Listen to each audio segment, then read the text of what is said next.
Amerikanoda bu dəfə uşaqlığımızın ekran ulduzu Bəxtiyar Məmmədov. Məktəbdə necə oxuyursunuz? Hə. Hansı məktəbdə oxuyursunuz?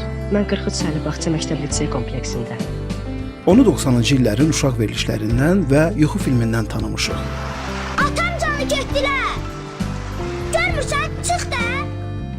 Diplomatik karyera qurdu, dünyanın fərqli ölkələrində Azərbaycanın səsi oldu, indi isə Amerikada yeni həyat, yeni başlanğıc. İmiqrant həyatı kim nə deyir desin, yarımçıq bir həyatdır. Kim nə deyir desin. Və bəli, o unudulmaz sənətkar Səxavət Məmmədovun oğludur. Özümə düşünürəm ki, yəni elə insanlar dünyaya çox nadirən gəlir. Oğlu kimi, evladı kimi, mən indi qardaşlarım, misal üçün bizim heç birimiz o ola bilmərik. O tamamən fərqli idi. Yəni bayaq da qeyd etdiyim kimi Allahın sevdiyi, seçdiyi bir insan olur. Və hər nəsildə olur. Bizim nəsildə də atam olub, mən belə düşünürəm.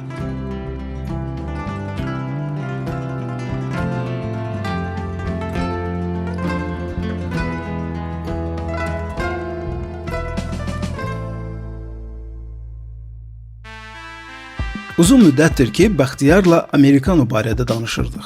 Bugün sabah deyə zaman keçdi və gəlib 2025-ci ilin may ayı yetişdi. Gözəl bir may günü Analar gününü qeyd etmək üçün Maryland ştatındakı bu parka toplandıq.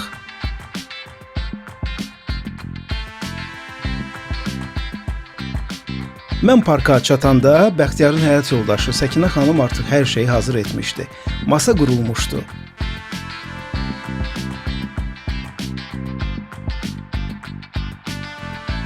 Bu mənzərə də oradan o qədər gözəldir. Qəşəng mənzərə. Mən süfrənin mənzərəsində.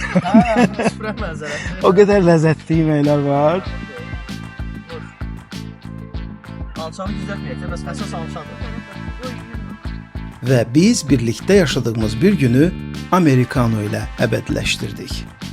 Belə bir qərar verdik ki, bəsdir bu qısa yerdə bu həyat yaşamasın bu balıq. Çox belə xoş niyyətlə gətirdik bu balığı oradan buraxdıq suya ki, bəs qoy getsin də həyatını yaşasın. Məncə ice cream yeməyə. Ice cream yeyək.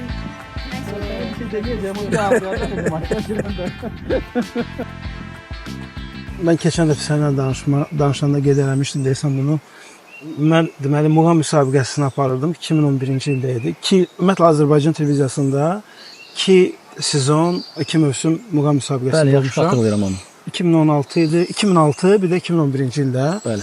2006-cı ildə birinci muğam müsabiqəsində yadıma gəlir ki, mahnı teatrında Rəşid Beyxudovada mahnı teatrı oldu bizim canlı efirlərimiz və hər dəfə orada tamaşaçılar gəlirdi baxmağa və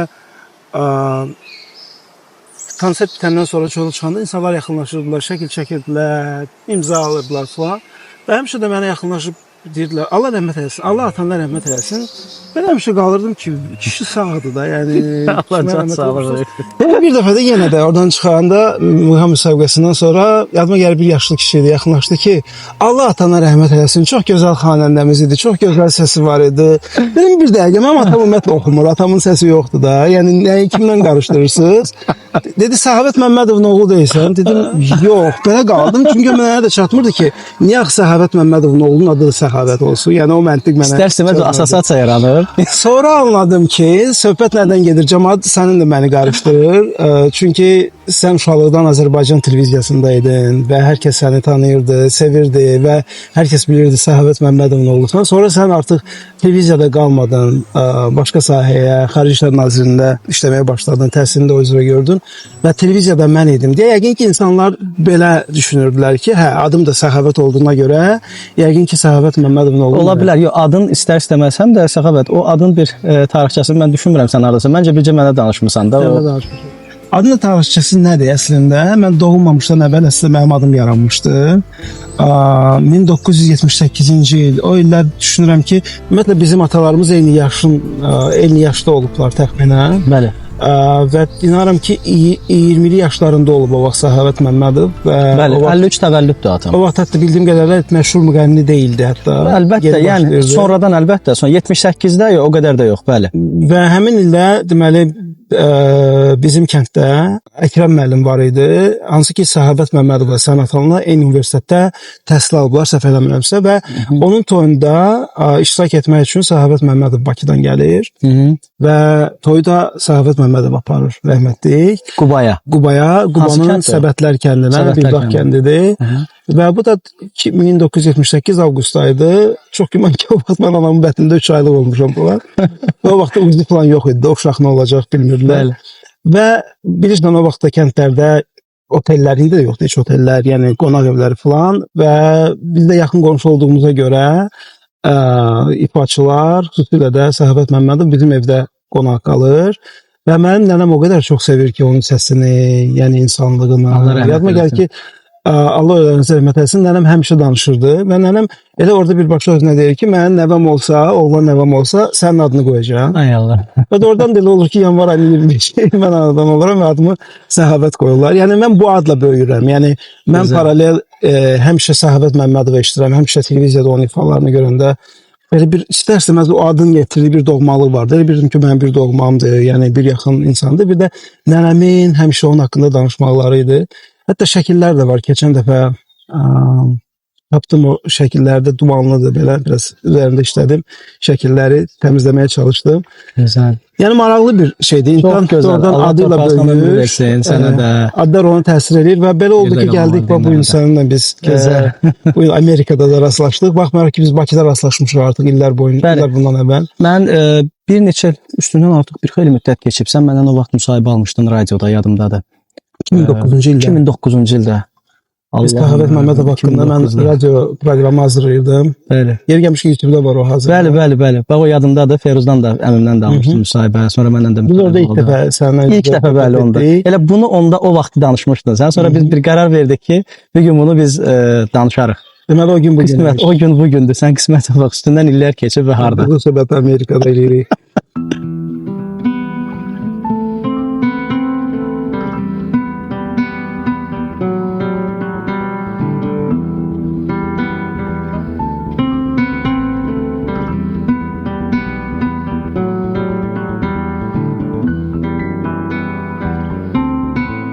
Səbəb mən həmişə atamı sonradan öyrəndim, sonradan onu belə deyək də kəşf eləyə bildim.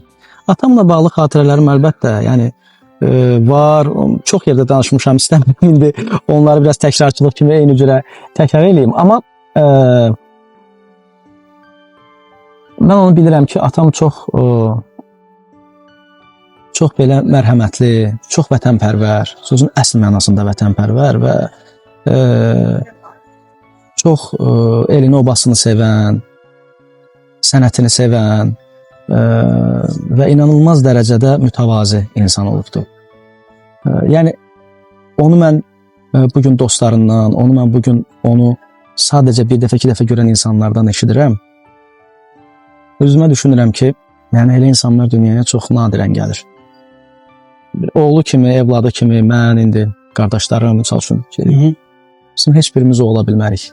O tamamən fərqli idi. Yəni, bayaq da qeyd elədim ki, Allahın sevdiyi, seçdiyi bir insan olur. O hər nəsildə olur. Bizim nəsildə də atam olub, mən belə düşünürəm. Yəni, o tamamilə başqa bir insan olub ki, onun adı gələndə, bax, günü bu gündə elə bir, sən dəfələrlə veriliş də hazırlamısan, qoymuşsan, görürsən də onunla bağlı yazılan şərhlər olsun, şey.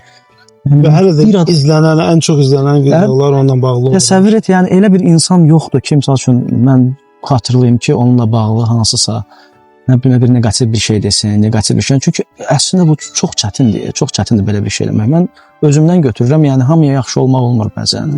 Hamının üçün necə olub, necə edib, bəlkə də Allaha qurban olum, onun o təmizliyi, saflığı, o qədər sevilməyi, bəlkə də nə bilim, Allah bəzən elə insanları biraz yanına düşünürəm, bəlkə tez aparır ki, o necə deyim, elə də qalsın xatirələrdə.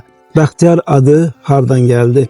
Bəxtiyar adı bizim rəhmətli şairimiz Bəxtiyar Vahabzadənin adındandır. Həmin dövrdə, belə deyək, atamla anamın istəkli olduğu dövrlərdə, mənim anam çox şeiriyyat həvəskarı olub, atam da sənətkar olub vətən, mənim atam çox qəzəllər bilirdi və əgər diqqət yetirsəz, atamın oxuduğu muğamlardakı qəzəllərə daha çox iki nəfərdən, bir Əli Ağa Vahiddən, bir də Bəxtiyar Vahabzadədən. Yəni, çağdaş deyək də, Bəxtiyar Vahabzadə mən daha çox çağdaş deyə bilərəm. Yəni klassiklərdən Füzulidən oxuyub falan, amma məsəl üçün daha çox onun müraciət etdiyi və onun ürəyinə yatan bilirəm ki, bir Əli Ağa Vahid, bir də Bəxtiyar Vahabzadənin yazdığı qəzəlləridir və anam da Bəxtiyar Vahabzadənin şeirlərini çox sevirdi. Və bildiyim qədərilə bu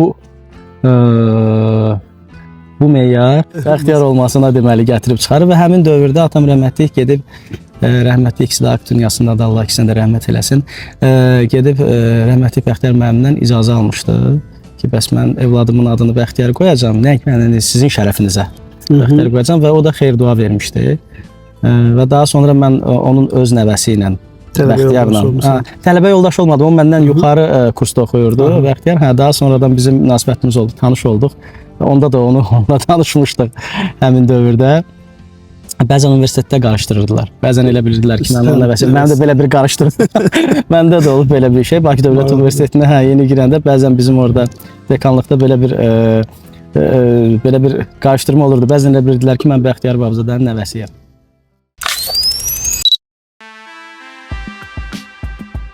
Azərbaycan televiziyasına gəlişim mənim ideyam olmayıb.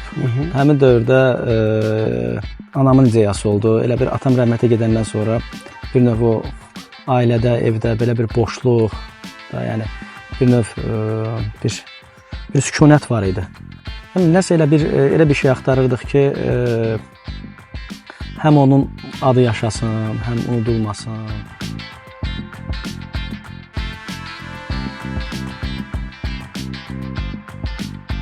Həmin dövrdə bilmirəm də anamın o beynindən keçənlər, o qədər şeylər olub ki, o belə bir qərara gəldi ki, yəni mən elə bir şey edim ki, hər dəfə onun evladına baxanda onu xatırlasınlar. Və həmin dövrdə müsabiqə keçirilirdi.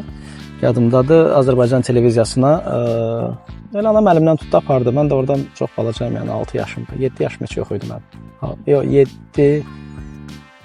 yaşım yox idi, düzdür. 7 yaşım yox idi mən. Getdik orada, həmin o müsabiqədə iştirak elədim və uğurla keçdim. Heç onda bilmirdilər mən kiməm. Kim olduğum bilinmirdi. Şeir dedizdirdilər, sonra diksiyanı falan yoxladılar. Bəyəndilər məni onda. Daha sonradan bilindi kim olduğum. Onda təbii ki də bir başqa münasibət, başqa bir doğmalıq oldu, biraz da. Və mənim Azərbaycan televiziyasında həmin dövrdə aparıcılıq fəaliyyətim başladı. Azərbaycan televiziyası mənim ikinci evim kimi olubdu. Biz həmin o həyatımızda o atamın getməsi ilə o yaranan o boşluğu biz o televiziya ilə bağlamışıq bir növ. O televiziyanın o verdiyi imkanlarla həmin dövrdə, televiziyanın məni, bizim ailəni o xalqın bir növ gözünün qarşısında etməsi ilə, bütün bunlardan biz sanki bax həmin o təskinlik deyək də. Və ona görə Azərbaycan televiziyası mənim həyatımda, ürəyimdə tamam başqa bir yer var. Mən buna heç vaxt, bu mənim ən sevimli hobbim olub, ən sevimli, sevinə-sevinə getdiyim yer olub. Yəni oradan çoxlu dostlarımız olub, oradan çoxlu belə deyək də, yəni Azərbaycan televiziyası həmin dövrdə həmin dövrdə kanal da az idi, xatırlayırsansa. Bir ASTV1 idi. Daha sonra hətta mən oradaydım artıq. Bir müddət sonra ASTV2 yarandı. Sonra 215 KL studiyası var idi. Onun nəzdində sonra ANS yarandı. Yəni həmin dövrdə olan o proseslər idi. 2, 3, 4 sonradan bir müddət sonra desən Space yarandı, səhv eləmirəmsə filan. Bəlkə də hər kəs gözləyirdi sən televiziyada davam edəcəksən, amma sən məktəbi bitirən kimi universitetə daxil oldun və televiziya bitdi, hə? Elə oldu. Bəli, mən universitetin birinci kursu ərəfəsində, o da qısa bir müddət. Məktəblərin tusi klubu var idi. Ki onu mən elə bir məktəb illərinin son siniflərindən aparırdım, 10-cu 11-ci sinifdən. 2 il filan mən orada aparıcı oldum. Məktəblərin tusi klubu, brain ring tipli belə müxtəlif Azərbaycanın müxtəlif bölgələrindən məktəblər gəlirdi. Onlar iştirak edirdilər. Orada aparıcı oldum. Çox əyləncəli, çox gözəl. Mənim bəlkə də ən sevdiyim verilişlərdən biri idi. O uşaqların üzündəki həyəcanı görmək, onların qalib olanda necə o sevindiklərini görmək inanılmaz idi. Ondan sonra artıq mən tamamilə ayrıldım Azərbaycan televiziyasından və artıq fokuslandım tamamilə öz sahəmə. Həmin dövrdə mən beynəlxalq münasibətlər, beynəlxalq hüquq bu sahədə artıq təhsil alırdım. Mən universitetə qəbul olmuşdum. Beynəlxalq hüquqda oxuyurdum və sonra artıq xaricdə kurslar, get-gəllər başladı. Bir növ televiziya ilə əlaqələr belə deyək də soyudu. Və ancaq ondan sonra belə müsahibələr olanda, dostlar, tanışlar, jurnalist kollegalar oradan nəsə müsahibə götürən tanıyacaq. Ondan sonra hansısa bir veriliş aparıcısı, yəni məktəblərin toksikologu mənim televiziyadakı son verilişim oldu, belə deyək. Yuxu filmi tək və yeganə film olub da, yəni ondan başqa filmdə çəkilməmsən. Mənim üçün bəli, bir dənə o filmdə çəkilmişəm, başqa bir filmdə olmayıbdı. Yuxu filmi neçənci ildə çəkilib? Bu 90-cı illərdə deyəsən, 90-cı Bəli, deməli Yuxu filminin çəkilişləri başladı 94-cü ildə. Çalışıram. Ora necə oldu ümumiyyətlə səni seçdilər? Orada da eyni qaydada deməli və müsabiqə var idi. Həmin dövrdə rus sözləri daha çox istifadə olunurdu deyə fotosyomka deyirdilər. Yəni foto çəkiliş. Foto çəkiliş olurdu. Ora çağırdılar və məndən başqa bir neçə namizəd də var idi orada. Tək mənim roluma deyil, hətta baş rola. Məsələn, həmin dövrdə İlham Qasımov, indi Əl-Abbas rolunu oynayan İlham Qasımov idi. Onun özü də həmin dövrdə foto çəkilişlərə gəlmişdi, mən xatırlayıram.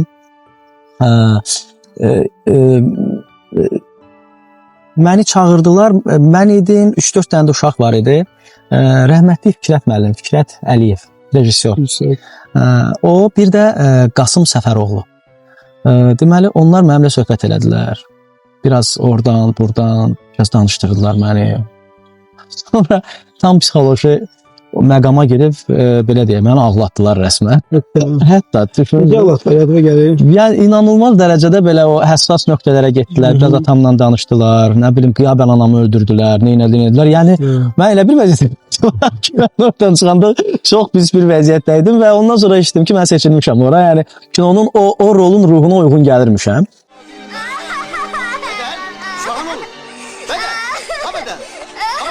Ne olur? Niye ağlıyorsun? Əl-Abbas'ta ne olur ki? Əməl-Abbas'ta aşk görüm ne olur? Ağlama, Əməl-Abbas'ta aşk görüm ne olur? O səhnə tamam başqa bir şey. Orada mən sözün əsl mənasında ağlayıram. Sözün əsl mənasında. Amma orada səbəb mənim o filmə girmə ruhum olmadı. Burada tamam başqa bir şey oldu. Çəkilişlər özü bu zona, xüsusən bu zonada çəkilmişdi bizim Bakının kəndində. Bu zonada, yəni o ərazilərdən sonra Bilgədə, Zaqulbada, həmin o yerlərdə çəkilirdi. Sonra orada belə bir qayalıq kimi bir yer var.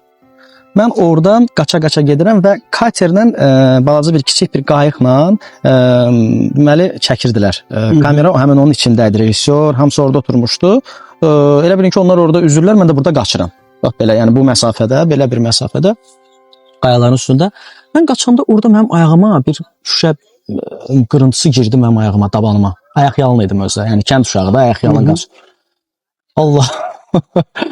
Bu ağrı məni elə bir vəziyyətə qoydu ki, mən onun ağrısından artıq sifətimə elə bir üzün gəlmişdi ki, incidir, sözün əsmasının içində. Fikrət müəllim izin vermədi onu mənim ayağımdan çıxartmaq, o kadrı qutarana qədər. O kadr çəkildi, qutardı. Ondan sonra bizim orada heyətin həkimi var idi. O tez gəldi, çıxartdı o şüşəni, yudu, təmizlədi yaranı. Təsəvvür mən onda o ağrıdan ağlayıram. Artıq onun ruhuna girməyə bir kənara bıraxın, o qədər təbii bir proses alınıb ki o ağrıdan. O ağrı özü mənə ağladırdı orada.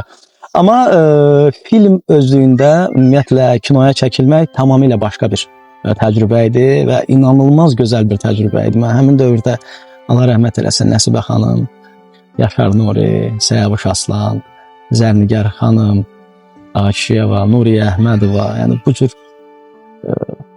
sözün əsl mənasında fenomen insanlarla birgə, onlarla birgə nəinki filmə çəkildim, onlarla bir yerdə biz qalırdıq, yaşayırdıq. Nəsibə xanım rəhmətli öz əlləri ilə həmin dövrdə bizə şəkər bura paxlavalar pişirmişdi. Mən onlardan yemişəm, belə bir xoşbəxt insanımla. Onun öz əli ilə pişirdiyi, belə deyək də, şirniyyatların dadına baxmışam.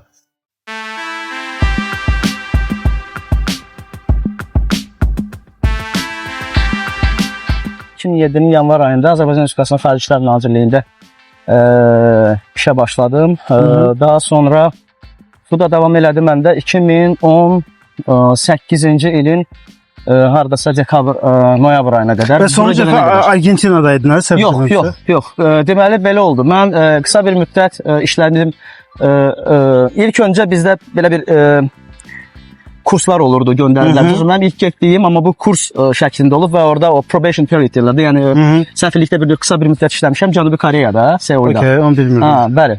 Daha sonra orada həm dil kursuydu, həm səfirliklə, o səfirliyin işi ilə tanışlıq. İlk, yəni gənc diplomatlar ilk olaraq göndərilirdilər və bir səfirliyin işini öyrənmək üçün, səfirlik necə olur və mən onda Seuldaydım. Həm orada Koreya ilə Azərbaycan arasında, Xarici İşlər Nazirlikləri arasında bir program of exchange, dil deməli, öyrənməsilə bağlı mübadiləsi ilə bağlı bir mübadilə proqramı vardı və həmin çərçivədə mən getmişdim. Sonra qayıtdım, gəldim. Bir müddətdən sonra bizim Argentinada, Buenos Airesdə, Cənubi Amerika regionunda ilk səfirliyimiz açıldı. Yəni qarışdırmayaq Latin Amerikası ilə, sırf Cənubi Amerika regionunda. İlk bizim deməli səfirliyimiz açıldı və mən həmin səfirliyin konsul oldum. Yəni belə deyək, de facto konsul fəaliyyəti göstərirdim, amma səfirliyin yəni ataşesi kimi getmişdim ora. Orada fəaliyyət göstərdim. 3 il orada mənim üçün inanılmaz böyük belə bir yəni ən böyük təcrübə həqiqətən oldu. Çünki bir səfirliyin yaradılması prosesində iştirak edirdim. Yəni bir var hazır səfirlik olur, illərdir fəaliyyət göstərən bir səfirlik olur və sən gedirsən orada bir növ qoyulmuş o işi davam edirsən. Amma bir də var hər şey sıfırdan yaranır və ora gələn bütün kollektiv hər şeyi sıfırdan yaradırdı orada. Və mən də bir növ səfirliyin o yaradılmasından başlayan o prosesin, o təcrübənin sahibi oldum. Çox gözəl hiss idi. Daha sonra təbii bilirsiniz, diplomatlar rotasiya qaydasında işləyir də. Bir müddət yəni işləyir, 3 il, 4 il, bəzən 5 il bu tələbə uyğun olaraq, mərkəzin təlimatına uyğun olaraq və ya səfirin xahişi və ya yəni bir çox məqamlar var. Amma Argentina mənim həyatımda başqa bir səhvədə mən belə deyək, ora gedəndən qısa bir müddət sonra geri döndüm, ailə qurdum. Getdim ora və ilk kəs Buenos Airesdə ilk evladım dünyaya gəldi, ata oldum. Mən oğlum Argentina Respublikasında doğulan ilk Azərbaycan vətəndaşıdır. Nə gözəl. Daha sonra mərkəzə geri qayıtdım mən və mərkəzə qayıdandan sonra bir müddət orada çalışdım. Daha sonra mənim son getdiyim ölkə İtaliya oldu, Romada işlədim mən. İtaliyada işlədim. Orada da yenə 3 il fəaliyyət göstərdim. Almost, you can say. I got a song for you. Yeah. Yes. For all the children Okay, let's that do are that. graduating. A hard head makes a soft behind. A hard head makes a soft behind. You'd better put it on rewind and learn to be kind. You better learn to be kind. Definitely. Thank you so Thank you very much. much. Thank you so much. That's the most precious part. Bence de çok yaşam. Çok böyle bir şey olmamıştı bende bu. Bax, görürsən, bunu istəsən bu şəkildə təşkil eləmək mümkün deyil. Çok yaşam yolu. Learn to be kind. olmak lazımdı da. Bəli, çox gözəl. Afərin, əla. Və niyə buradayam bir daha? Görürsən, bəzən verdiyin suallar özlüyünə gəlir. Cevabımızı aldık. Bununla bağlı. Hə, İtalya'da kaldı. İtalya'da, bəli, İtalya'da da işlədim. Adı İtalyan değildi görürsən. Yox, deyil. Düşünmürəm o İtalyan olduğunu. Amma orada bitdikdən sonra geri döndük və sözün açığı və belə deyək, mən həm bir balaca stabillik axtarırdım, biraz sakitlik, çünki ailədə uşaqların sayı artdıqdan sonra bəzi şeylər, hətta diplomatiyanın romantikası da həqiqətən bir balaca çətin olur insana işi ilə bağlı. Çünki sən hər dəfə ölkə dəyişirsən, hər dəfə mətbəx dəyişirsən, hər dəfə, yəni düşün gəzmək ki, bu gəzmək deyil. Sən gedirsən və ora yaşayırsan. Və məncə ağır bir şeydir. Bir yerə uyğunlaşırsan, sonra təzədən yenə başqa bir yerə getməlisən. Və düşün, getdiyin hər yerdə fərqli dillərdir. Bəli. Heç kim qarantiya vermir ki, sən mütləq elə bir ölkəyə gedəcəksən ki, həmişə ingiliscə və həmişə rus dilində danışacaqsan və ya bir gün İndoneziyada gedib işləyə bilərsən, bir gün İtaliyada, bir gün, məsəl üçün Cənubi Amerikada ümumiyyətlə ingiliscə danışmırdım. Yəni Argentinada, bizim çox rahat ingiliscə ünsiyyət qurduğumuz yerlər haraydı? Xarici İşlər Nazirliyi idi, təbii ki, hamısı ingiliscə danışırdı və ya beynəlxalq şirkətlərlə işləyən. Çıxırsan küçəyə, normalda ki, sən yaşayırsan, insansan. Çıxırsan küçədə, bazarında hamısı İspanca, hamısı. Yəni düşün elə bir səviyyəyə gəlib çatmışdıq ki, misal üçün Sən İspanca danışırsan. Bəli, həm İspan, həm İtalyan da bir neçə. İtalyan və İspan dili, ingilis dili. Yəni belə deyək, conversational səviyyədə bəli, mən bunların heç birisini ingilis dili səviyyəsində bilmirəm, amma average Amerikandan çox daha yaxşı bilirəm. Bu şəkildə İtaliyadan bitdi, sonra qayıtdıq mərkəzə, mən biraz qaldım və düşündüm ki, mən ABŞ-da heç olmamışdım. Yeri gəlmişkən, Amerikada heç olmamışdım, amma kifayət qədər təcrübəm var idi bura ilə bağlı, qiyabi. Çox oxumuşdum, çox baxmışdım və müqayisə eləmişdim. Həm də bir növ mən beynimdə həmişə bir ingilis sistemi arzuluyurdum. Çünki İngiltərədə təhsil aldığıma görə indiyə qədər olduğum ölkələrin arasında onların qurduğu sistem və onların qurduğu standartlar ən bəyəndiyim standartlar olub mən. Baxmayaraq ki, misal üçün Asiya ölkələrində daha yüksək texnologiyalar görə bilərsən. Amma bilirsən, bu insan kimi yaşayanda baxırsan ki, bunlar çox da önəmli şeylər deyil. Səuldə səni robotlar qarşılayır, yola salırdı. Məsələn, metronun stansiyalarını qarışır salanda çox gözəldir, razıyam. Amma bir növ yaşamaq üçün çalışıram fikrimi elə çatdırım ki, yəni anlaşılan olsun. Yenə deyim, zövqlər fərqlidir. Hər kəsin təbii fərqli düşüncəsi ola bilər və bu mənim bəyənirəm, o demək deyil ki, hamı bəyənir. Yəni mənim öz düşüncəmdir və mənim özümə yaraşdırdığım və özüm üçün belə deyək də düşündüm. Mən əgər vətənimdən çıxırdımsa və qərar verirdimsə ki, doğmalarımın, ailəmin, öz vətənim yanında olmayacağam, elə bir yerə getməliydim ki, mən həqiqətən oranı bəyənim.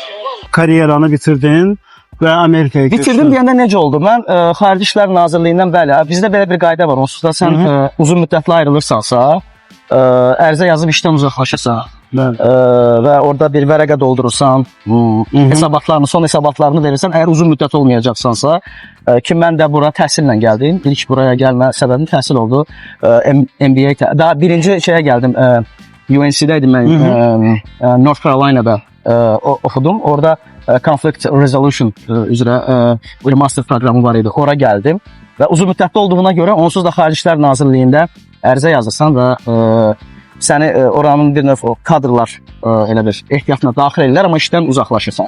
Mən o şəkildə işdən uzaqlaşdım. Yenidən ona dönə bilərlər ki, sən özün qayıdıb yenidən ərizə yazırsan ki, mən bərpa olunmaq istəyirəm, yəni bu şəkildə. Və bura gəldim, qaldım və dedim bir yoxluyum. Görüm necə olur. Bura təhsilə gəldim birinci UNC-yə, daha sonra gəldim və açığı o proqramın buradakı həyatla çox da uzlaşmadığımı gördüm. Baxdım ki, bu ölkə həqiqətən də bir biznes üzərində, yəni institutlaşmış bir ölkədir, əsasən də biznes. Yəni sırf biznes üzərinə. Yəni burada nə edəcəksənsə, sən onun üzərində eləməlisən. Ya çox genius olmalısan, inanılmaz bir genius olmalısan ki, burada gəlib hansısa bir elmi kəşfin sahibi olasan ki, səni diqqətə alsınlar. Ya çox ciddi həkim, misal üçün medical sahədə, yəni tibb sahəsində çox ciddi uğurların olmalıdır ki, o sahədə davam eləyəsən. Başqa digər bütün sahələr sözün açığı mənim üçün biraz uzaq görünürdü. Yəni burada hansısa, nə bilim, yəni öz əvvəlki profilimə uyğun. Məsələn, hüquq sahəsi var idi ki, mən beynəlxalq hüququ bitirmişdim Bakı dövlətində. Amma burada gələndə bilirsən, hüquq tamamilə fərqli bir hüquqdur. Biz daha çox Roman-German hüquq sistemini tətbiq edirik. Gəlirik bura president hüququna. Tamamilə başqa çevik qanunların işlədiyi bir ölkə və yenidən tələb olunur ki, yenidən bir uzun müddətli, çox uzun müddətli bu dəfə təhsil alasan, söhbət 1 ildən 2 ildən getmir. Yenidən 4-5 ildən gedir. Sonra Bar Association-a girib yenidən bütün bunları tək olsam bəlkə okey olardı, amma düşünsən ki, mən ailəli idim artıq, 2 evladım var idi və mən onların da, yəni onları mütləq düşünməliydim və bütün bunların hamısı inanılmaz xərc, zaman, baxım eləyə bilməyəcəm bunları, yəni bunlara həmin dövrdə yəni gücüm çatmayacaqdı. Bəxtiyar, bunu qeyd eləməliyəm. Bəzən də görürsən kommentlərdə insanlar xoşa gəlməyən şeylər yazırlar. Xaricdə yaşayan Azərbaycanlılar haqqında siz satdınız, ölkəni qoyub getdiniz. Əslində belə deyil. Burada mən həmişə bu söz deyirəm. Burada yaşayan, ümumiyyətlə burada deyil də, dünyanın hər bir yerində Azərbaycandan kənarda yaşayan hər bir Azərbaycanlı istər-istəməz Azərbaycanı təbliğ edir. istəsən də istəməsən də ya yaxşı ya pis tərəfə və xaricdə yaşayan Azərbaycanlılar Azərbaycanın bir səsi deməkdir. Mən xatırlayıram ki, Qarabağ müharibəsi zamanı buradakı Azərbaycanlılar necə birlik nümayiş etdirdilər. Biz burada səsimizi çatdıra bildik. Baxmayaraq media var, sosial media var, filan feşməgər, amma burada olaraq da ətrafına çatdırmaq o ayrı bir gücdür. Ya doğrudan o ayrı bir məsuliyyətdir. Niyə də olmayaq? Yəni dünyada niyə də olmayaq? Bu diaspora deməkdir, bu lobbiçilik deməkdir yeri gələndə, bu güclü Azərbaycan deməkdir. Yəni mən buna bu cür baxıram. Yəni insanların siyasi baxışlarından asılı olmayaraq qoyaq kənara. Yəni bizim dini baxışlarımız fərqli ola bilər, siyasi baxışlarımız fərqli ola bilər, düşüncələrimiz fərqli ola bilər. Bu tamamilə normaldır. Mən ümumiyyətlə bunu müzakirə eləmək istəmirəm. Amma ki bizim birləşdirən bir marağımız var, bir ortaq cəhətimiz var. Hamımız Azərbaycanlıyıq. Azərbaycanda nəsə pis bir şey olsa bizi yandıracaq. Nəsə gözəl bir şey olsa bizi hamımızı sevindirəcək. Yəni çünki ora bizim doğulduğumuz torpaqdır. Mənə keçən dəfə bir izləyicim komment yazıb ki, siz ümumiyyətlə nə vaxtsa Azərbaycana qayıtmaq və burada yaşamaq istəyirsinizmi? Çox çətin sual oldu mənim üçün. Çünki o barədə heç düşünməmişəm. Niyə görə düşünməmişəm? Çünki elə bir məhdudiyyətim yoxdur. Yəni ürəyim istəyəndə Azərbaycanda gedib yaşayacağam, ürəyim istəyəndə. Yəni mən ümumiyyətlə özümü Azərbaycandan geçmiş hesab etmirəm. Çünki pasportum var, sənədlərim yerindədir. Yəni heç bir problemim yoxdur. Ölkəm də ora, mənim doğulduğum torpaqdır. Sadəcə olaraq pul lazımdır ki, biletini alasan, təyyarənə oturub, gedib öz vətənində qalasan, yaşayasan, işləyəsən. Hər şey təbii ki, işdən asılıdır. Yəni mən iş imkanlarına görə, yəni sabah ola bilər ki, Azərbaycanda yaxşı bir iş qura bilim. Həyat bilmək olmur gələcək. Əlbəttə. Və Azərbaycandan elə bir dəvət ala bilərsən, bir təklif ala bilərsən, işlə bağlı tamamilə ora köçə bilərsən. Doğrudur. Yəni niyə də yox? Yəni ona görə biraz çətin cavab oldu. Yəni çətin sual oldu mənim üçün. O barədə düşünməmişdim. Belə qənaətə gəldim ki, yazım ki, həyat hər şey ola bilər. Bəli. Və səndə necə? Yəni belə soruşanda sən nə deyirsən adətən? Valla mən Səxavət belə deyək, mən komfort zonamı qoyub gəlmişəm. Mənim üçün orada həyat pis deyəndən çox yaxşı idi Allah. Sadəcə olaraq məsələ ondan gedir ki, mənim Azərbaycana bağlılığım da xarici ölkələr üzərindən idi. Mən Xariclər Nazirliyində işləyirdim. Yəni mən misal üçün Bakıda və ya hansısa bir Azərbaycanın bir gözəl şəhərində oturub orada daimi düşün, 16 yaşımdan ilk dəfə İngiltərəyə yolum açıldı, getdim ora və mən Londondan geri qaydanda xatırlamıram nə qədər söymüşdüm. Ümumiyyətlə bir daha özümə söz vermişdim ki, mən bir də qələt eləyərəm. Mən hara, xaric hara qətiyyən yəni. Qayıtdığımdan 2 ya 3 həftə sonra idi, mən darıxırdım artıq bir balaca. Deyirdim ki, bir dəfə də gedərdim, bir dəfə də görərdim.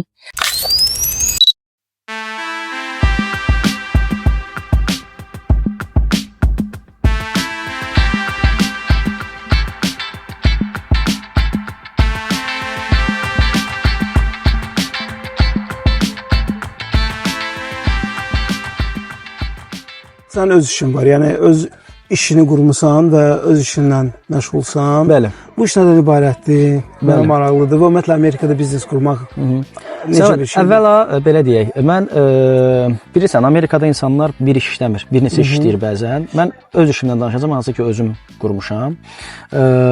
Bunu belə deyək, keçən dəfə də dedim, bu Feynman Solutions qurduğum şirkətdir. Bu şirkətin işi hal-hazırda, mənim qurduğum bu şirkətin işi dünyanın bir çox ölkələrində, təkcə Azərbaycandan getmir burada söhbət, amma indi ətraflı danışacağam, yəni Azərbaycanda da mənim bununla bağlı xüsusi partnyorlarım var. Dünyanın bir çox ölkələrdən, təbii mən region üzrə daha çox bölürəm, məsəl üçün Qaradəniz və Qafqaz bölgəsi mənim üçün daha maraqlıdır, çünki orada daha çox kontaktlarım var, daha çox işlədiyim insanlar var. ABŞ bazarında öz yerini almaq istəyən, ABŞ bazarının öz məhsullarını çıxartmaq istəyən, import-export bir bu məsələ. Yəni bu bridge rolunu oynayırıq biz və burada söhbət bu Amerikanda da middleman deyil. Məsələ sırf həmin insanları və həmin qurumları və həmin şirkətləri burada təmsil edə bilmə üstünlüyü. Məsələn, bizim Türkiyədən bizim kontaktda olduğumuz, bizim əməkdaşlıq etdiyimiz şirkətlər var. Misal üçün, deyək ki, kuyumculuk şirkəti deyirlər də, misal üçün, zərgərlik şirkətidir. Adam bəzən özü viza alıb bura gələ bilmir. Adama imtina veriblər, amma iş görmək istəyir, burayla bağlı bir şeylər etmək istəyir. Bax, o anlarda əlaqə saxlanılır. Yəni, bizlə əlaqə saxladılar, onlar bir tanış vasitəsilə əlaqəyə keçdilər. Və bəzən həmin onlara düzgün kanalın çıxması ki, düzgün kanala düşmək, həmin o insanları tapmaq, yaxşı qiyməti tapmaq, Bütün bunların hamısında misal üçün bizim şirkət bunları təşkil eləyir. Yəni mən gedirəm şəxsən, həmin o tədbirlərdə iştirak edirəm, həmin o şirkətin adından bütün onların maraqlandıran sualların cavabını alıram, həmin onları əlaqələndirirəm bir-birinə və lazım olanda da bu follow-up deyirlər də. Bütün bunların hamısını deməyə davam etdirmək. Daha sonra biznes miqrasiyası üzərindən bizim şirkət buradakı ən yaxşı hüquqşünaslarla işbirliyindədir. Biznes miqrasiyasından gedir söhbət. Mən bir daha deyirəm, yəni fərqli miqrasiyalar yox. Çünki fərqli miqrasiyalar biraz daha fərqli yollara aparır. Mən sözün açığı baş ağrısına girməyi sevmirəm. Amma biznes miqrasiyası üzərindən biriləri burayla iş görmək istəyir. Sonra gələcəkdə arzusu var, istəyir lap gördüyü biznes üzərindən buraya miqrasiya etsin. Məsəl üçün bununla bağlı ən yaxşı vəkillərin tapılması. Çünki burada vəkillərin özləri də reytinqlərə görə bölünürlər. Hər vəkil bütün işləri yaxşı görür deyə belə bir anlayış yoxdur. Necə ki, həkimlərin öz sahələri var, vəkillərin də öz sahələri var. Hətta immiqrasiya sahəsində belə müxtəlif viza növləri, biznes immiqrasiyasında belə müxtəlif viza növləri var. Onların belə uğur kateqoriyalarına görə öz vəkilləri var. Hansının uğur kateqoriyası daha çoxdur, daha təcrübəlidir, insanın udduğu iş sayı daha çoxdur. Bax, bunları, bu xidmətləri verir şirkət. Və o cümlədən know-how-nun öyrənilməsi. Bax, mən indi xüsusi vurğulamaq istəyirəm bununla bağlı. Bax, indi misal üçün sirab sularını dedim. Bax, indi biz sirab suları da, sonra bizdə yağlar var. Abşeron Olive'in... Bunun bütünlükdə mən içmişəm bu gün. Bəli, nuş əzim. Daha sonra, misal üçün, Azərbaycandan çox yüksək səviyyədə, çox yüksək keyfiyyətli zeytun yağlarının bura idxalını həyata keçirir. Bayaq gördüyüm zeytun yağıdır bizdən də, yoxsa başqadır? Bəli, o nümunəlikdir, onu mən gətirdim, süfrəyə qoydum, bəli. Bu Azərbaycan malıdır, məhsuldur. Bəli, o bizim, o amma nümunə şüşəsidir, bəli, o nümunə şüşəsidir. Biz onu, yəni normalda burada o Michelin restoranlar deyirlər, ən yüksək səviyyəli restoranların şeflərinə veririk ki, onlar onun dadına baxsınlar və çox bəyənirlər. Çox bəyənirlər və təsəvvür edin, bunun istehsalı Azərbaycandadır. Bunu mənim buradakı bir dostum hamısını təşkil etdi. Yəni, çünki orada bilirsən, FDA regulations var. Mən ərzaq işində o məsələlər biz bölüşmüşük. O məsələlərə mən girmirəm. Onu təşkil etdi və hamısını. Amma bütün, deyirəm, Delaware və ondan aşağı ştatlarda təmsilçilik bizim şirkətdədir. Yəni. Bu konteyner de Azerbaycan'dan buraya geliyor değil mi? Memleketten geliyor. Bak. Aynen. Memleketin ruhu var bunda ya. Daha ağırlıqlı olduğum isə yəni tikinti sahəsi üzrədir. Tikinti sahəsi üzrə və tikinti materiallarının ki, onu ilk dəfə mən hətta Amerikaya da gələndə, ilk dəfə onunla bağlı burada bizim elə bir Azərbaycanlı gənc iş adamı oğlanla başladı bizim bu yolumuz. O dəvət etdi məni, elə Marylanddə onunla başladıq. Və sözün açığı mən belə deyək, orada olduğum müddətdə bu Amerikadakı tikinti mənim tikintini əvvəldən sevdiyim bir sahə olub. Əvvəldən həmişə hər kəsin, hər oğlanın bir şeyə sarısı. Mən tikinti mənim özüm üçün, bəlkə də ondan irəli gəlib ki, biz Bakıda bir neçə dəfə köçəsi olduq oradan orada, Bakının içində və ev remont elədik. Oradan yarandı məndə bu maraq. Amma Amerikada tamamən fərqlidir. Tamamən fərqlidir və orada olduğum müddətdə Amerikaya xas xüsusiyyətləri öyrənmiş oldum. Və sonradan bütün bunların hamısını bayaq dedim ki, monetize etmək. Necə reallaşdıra bilərəm və çalışdım bizim bölgələrdən buraya tikinti sahəsi üzrə gəlmək istəyən və ya tikinti materiallarına yaxın, misal üçün əmtə istehsal edib onu satmaq istəyə bilən insanlarla əlaqə qurum. Bir neçə insanla görüşdüm.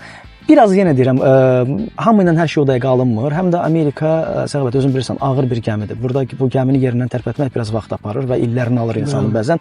Biraz səbirli və dözümlü olmaq lazımdır. Bəzən hər insan bunu istəmir. Amma mən xüsusi vurğulayacağım ki, arasından kifayət qədər də know-how-nu öyrənməyə can atan şirkətlər oldu. Məsələn, Qardaşlar Mebel o şirkətlərdən biri idi. Bilmirəm, sənin platformanda reklama girər bu ya yox, amma insanların zəhmətindən ən azından yerə vurmamaq açısından mən bunu qeyd etmək istəyirəm. Çünki insanlar bura sözün əsl mənasında ciddi invest elədilər know-how-ya. Yəni hər şey know-how-ya. Adamlar öyrənmək istədilər ki, nədir? Əlbəttə, Azərbaycanda o qədər gözəl mebellər düzəldirlər, mənim şübhəm yoxdur ona. Amma bura gələndə tamam fərqli idi. Yəni özləri də anladılar ki, tamamən fərqli bir dünya, tamamən fərqli zövq. Bütün bunların hamısını, çünki biz bir neçə dəfə bura konteynerlər gəldi, misal üçün çox yüksək keyfiyyətli mallardan, amma satışda ciddi problemlər yaranırdı. Niyə yaranırdı? Çünki zövqü tutmaq lazımdır bəzi şeylərdə. Bəzi şeylərdə bazarın belə deyək, o incəliklərini öyrənmək lazımdır. Hə, bir də klassifikasiya məsələsi var. ABŞ-da misal üçün biz nə edirik? Biz gedib mebel sifariş verdiyimiz yerdə, Azərbaycanda eyni yerdə mətbəx mebelində sifariş. Çünki mebel bizdə bir anlayışdır. Mebel bitdi. Burada elə deyil. Yəni ABŞ-da tamamilə fərqli şeylərdir. Mətbəx mebeli tikinti sahəsinə girən bir şeydir. Tamamilə tikintinin tərkib hissəsidir. Mebelə heç aidiyyatı yoxdur. Ümumiyyətlə furniture sayılmır belə. Yəni furniture bizim bildiyimiz yumşaq divan, kreslo, stol. Və hətta ev alanda belə içində bəli, özün ev alanda mətbəx mebelləridir və appliancelardır, hansı ki, paltar yuyan, qab yuyan falan içində verilir, yəni o təhvil verilir onun üçün. O ki, yəni mənim özüm üçün də ilk başlayanda çox təəccüblü idi bunların hamısı. Qardaşlar mebel bir 3 il vaxt sərf elədi. 3 il. Buradan mütəmadi ora insanlar getdi, həmin o heyətlər ki, ona getdilər, öyrətdilər. Frame kabinetləri necə düzəlinir, boyası necə vurulur, boyada axmam olmamaq üçün və onlar yenidən orada hətta öz daxillərində o dəyişiklikləri, zəruri dəyişiklikləri elədilər ki, buranın standartlarına uyğun hazırlasınlar və bizim də insanımızın bilirsiniz, o qürur məsələsi var ki, çıxardanda ən gözəl malı çıxardım satım. Siz təsəvvür edin, burada gəlib 2 il saxlanışda qalan mal oldu. Bir dəfə onun boyasında bir problem olmadı. Bir dəfə olsun Azərbaycan malı burada satılanda onunla bağlı bir şikayət də oldu, bir şey olmadı. Yəni mükəmməl birisi idi.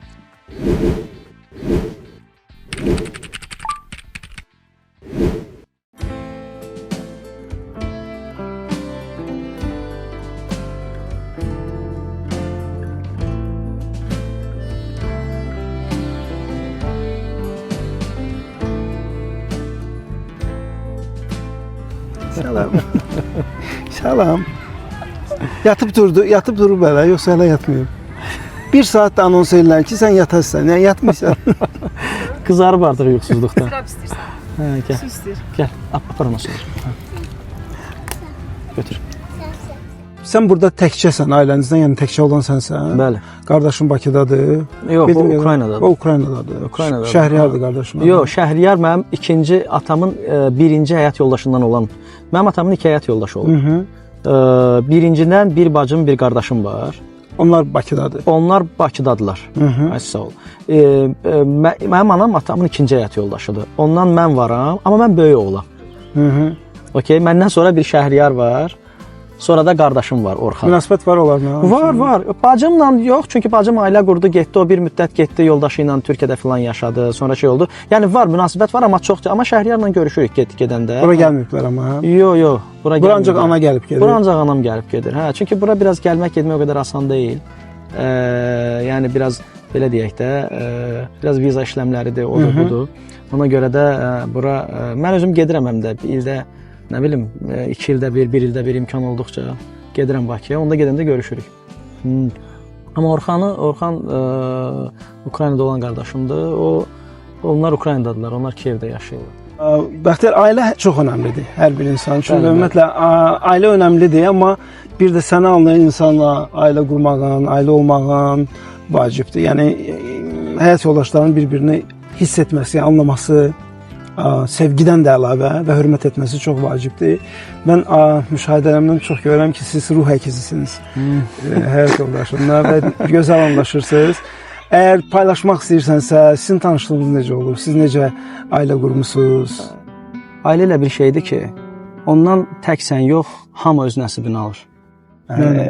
Başqa doğmalardan. Bu bir sənaydə olan bir şey. Bəzən deyirlər ki, yox elə deyil. Və əksi olur. Bəli. Ona görə də belə deyək, söhbət ailənin qurulmasından və ya kimisə bəyəndin, onunla ailə qurdum, mən bundan məsələ təkcə ondan getmir. Söhbət o sonrakı menecmentdən gedir. O çətin olan hissə odur.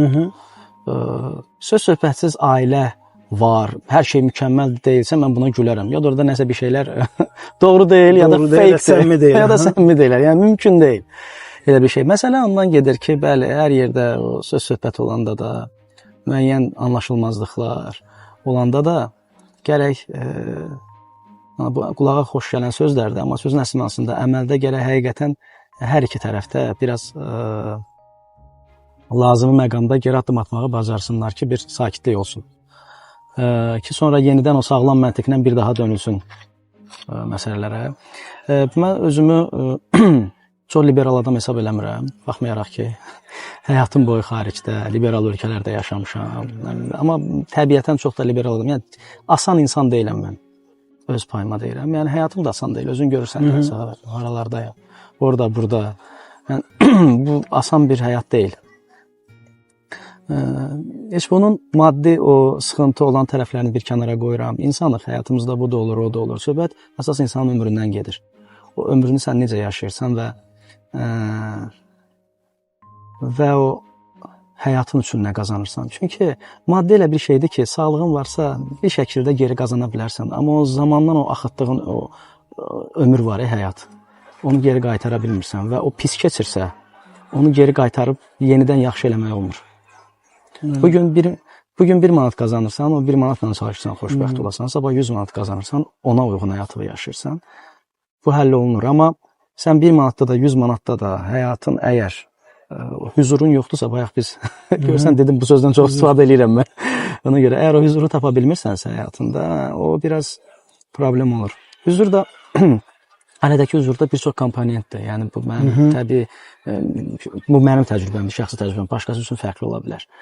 Birincisi, indiki götürsə, biz immigrant həyatı yaşayırıq. Sən də bu həyatı yaşayırsan, ona görə sənə bunu rahat deyirəm, anlayırsan. Tamaşaçılarımızın arasında, bizi dinləyənlərin arasında bizim statusumuzda olanlar varsa anlayacaqlar. İmmigrant həyatı kim nə deyir desin, yarımçıq bir həyatdır. Kim nə deyir desin, yarımçıq bir həyatdır. Sənin bol uğurların da ola bilər, sənin çox şeyin ola bilər, həyatda çox şeyə nail ola bilərsən, çıxarsan, gedərsən, fərqli ölkələrdə yaşayarsan, fərqli, amma sən yarımçıq yaşayırsan hər şeyi. Sən nə oralı ola bilirsən, nə buralı ola bilirsən. Hə, bəlkə sənin evlatların və ya onların evlatları gələcəkdə tam şəkildə olduqları yerə uyğunlaşırlar və amma sən şuurlu həyatının ciddi bir hissəsini bəlli bir yerdə yaşamısansa, sən gəldiyin yer nə qədər yaxşı yerdə olur olsun, özü tam ora aid hesab edə bilmirsən. Və bu artıq sənin bir növ həm psixoloji, həm sosial belə deyək, problemlərə səbəb olur özlüyündə. Bu anda sənə dəstək lazımdır, sənə dayaq lazımdır və həqiqətən belə deyək, sənin ailə qurduğun insanın səninlə yol yoldaşı olması çox vacibdir. Ki sənə dəstək olsun. Yoxsa nə sən bir şey eləyə bilirsən, nə həyatın bir şey olur, nə də itlab ola bilər hansısa o belə deyək, o uğur kimi görünən uğurları qazanırsan, amma içəridə baxırsan ki, heç nə yoxdur. Bomboşdur içəri. Kənarda çox bərq vurursan, amma içəri girirsən heç nə yox. Mənim ailə qurmağım da yəni sırf təsadüf nəticəsində oldu. Belə deyək, biz tanış olanda o təhsil alırdı. Yoldaşım Xəzər Universitetində təhsil alırdı. Mən onu tamam başqa bir işlə bağlı getdiyim bu miqrasiya xidmətində gördüm. Orada tanış olmam, daha doğrusu orada gördüm. Sonra belə də maraqlandıq. Sonradan belə məlum oldu ki, yəni Azərbaycan kiçik bir yerdə tanışlar var, tanıyanlar var. Yəni bu şəkildə. Sonra da ailə qurduq. Yeri gəlmişkən mən ilk dəfə gedəndə xarici ölkəyə artıq təyin olmuşdum. Onda mən ailəli deyildim. Subaya getmişdim mən Argentinaya. Amma bir növ artıq bəlli idi nə olacaq. Getdim Argentinaya, qısa bir müddətdən sonra gəldim, ailə qurdum və belə deyək də ailəli olaraq getdim Argentinada işləməyə, Buenos Airesdə. Və ondan sonra bizim də belə deyək bu dərviş həyatımız başladı. Belə bir qərar verdik ki, bəsdir bu qısa yerdə bu həyat yaşamasın bu balıq. Çox belə xoş niyyətlə gətirdik bu balığı, oradan buraxdıq suya ki, bəs qoy getsin də həyatını yaşasın. Bu ümumiyyətlə düzgün deyil falan.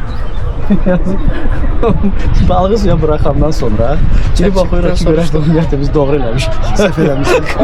Survival chance ondan 2'dir. Və oxuyuruq ki, survival chance ondan 2'dir. Bunlar domesticated balıqlardır. İndi Cüneyd Əyilboğda balıq axtarır. Geldim. Götürme işlerine karşı geldim. Bu qışqırır ki, deyəsən gördük. Getdik katamaran götürdük, onu axtardıq.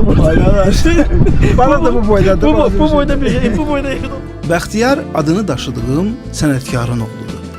Bizi onunla birləşdirən də elə bu addır. Mənim ad hekayəm bir təsadüfdən doğulub, onunsa bir mirasdan.